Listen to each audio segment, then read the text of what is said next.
C'est en musique que les habitants du quartier de Bari à Khartoum célèbrent la signature de l'accord de transition.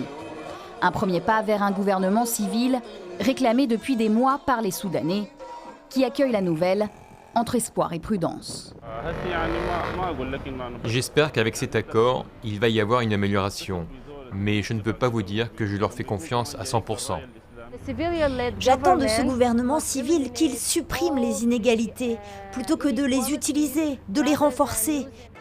Samedi, chefs de la contestation et militaires ont signé l'accord constitutionnel.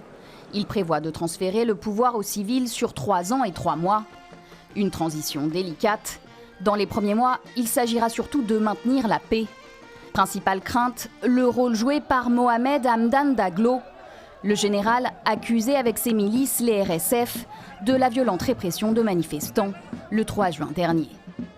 Dans quelle mesure les règles vont être respectées par tous les acteurs, et en particulier les militaires, mais en fait plus généralement tous les acteurs de l'appareil sécuritaire, et on pense notamment aux anciens Janjaweed, les RSF. C'est la question centrale qui va se poser. Il faut certainement s'attendre à ce que certaines règles soient transgressées.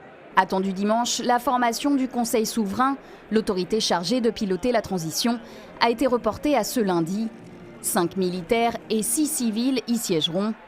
Le gouvernement, lui, sera mis en place à la fin du mois. On connaît déjà le nom du Premier ministre, choisi par la contestation, l'économiste Abdallah Hamdok.